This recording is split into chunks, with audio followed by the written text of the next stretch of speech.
Hello beautiful people, welcome back to my channel Salma Nabi natural talks. ఇవాళ ఒక weekend recipe తోటి మళ్ళీ మీ ముందుకు వచ్చేసా. ఇవాళ వీకెండ్ రెసిపీ వచ్చేసేటప్పటికి స్వీట్ ఐటమ్, అమ్మగా ఉండి తినే కొద్దీ తినాలనిపించే అటుకుల పాయసం. రండి, అటుకుల పాయసం ఎలా చేయాలో చూపించేస్తాను. ముందుగా గ్యాస్ ఆన్ చేసుకుని ఒక కడాయి పెట్టుకుని, కడాయి హీట్ అయిన తర్వాత 1/2 లీటర్ పాలు యాడ్ చేసుకుని పాలు పొంగొచ్చేంత వరకు మరగనిచ్చుకోవాలి. ఇప్పుడు అదే గ్యాస్ మీద ఒక కడాయి పెట్టుకుని 2 స్పూన్ల నెయ్యి వేసుకుని నెయ్యి అంతా కూడా మంచిగా హీట్ అయ్యేంత వరకు కూడా హీట్ చేసుకోవాలి. నెయ్యి అనేది హీట్ అయిన తర్వాత దీంట్లో కిస్మిస్, జీడిపప్పు లేదా ఇంకేమైనా డ్రై ఫ్రూట్స్ కావాలంటే వేసుకోండి. నేను కిస్మిస్, జీడిపప్పు వేసుకున్నాను, సరిపోతాయి. వీటిని సిమ్ లో పెట్టుకుని మంచిగా ఫ్రై చేసుకోండి. గోల్డెన్ కలర్ వచ్చిన తర్వాత వీటిని ఒక కప్ లో తీసుకుని పక్కన పెట్టేసుకోండి. గైస్, నేను ఏ కొలతలతో చెప్తున్నానో అదే కొలతలతో చేయండి. ఒక కప్పు అటుకులు తీసుకోండి.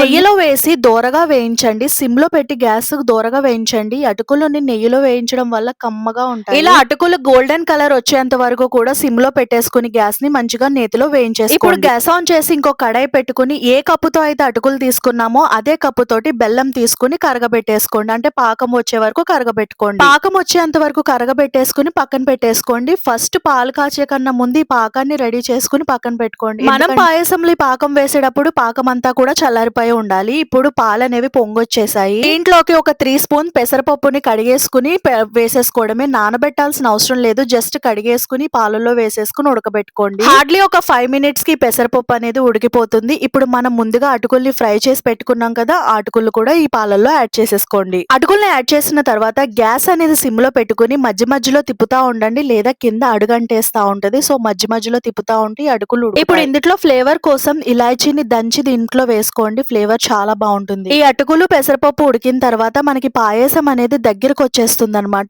దగ్గరకు వచ్చేసినప్పుడు మనం ఉడికిపోయినట్టే. చూడండి, పైన వీడియోలో చూపిస్తున్నట్టు ఇలా దగ్గరకు వచ్చేస్తుంది. ఇప్పుడు పాయసం అయిపోయినప్పుడే ఇప్పుడు మనం దీన్ని ఏం చేస్తామంటే గ్యాస్ ఆఫ్ చేసేసుకుందాం. గ్యాస్ ఆఫ్ చేసుకున్న తర్వాత చల్లారిపోయిన బెల్లం పాకాన్ని వేసుకోవాలి. బెల్లం పాకం అంతా కూడా దీంట్లో వేసేసుకోవాలి. ఇలా చేయడం వల్ల పాలు అనేవి విరగవు.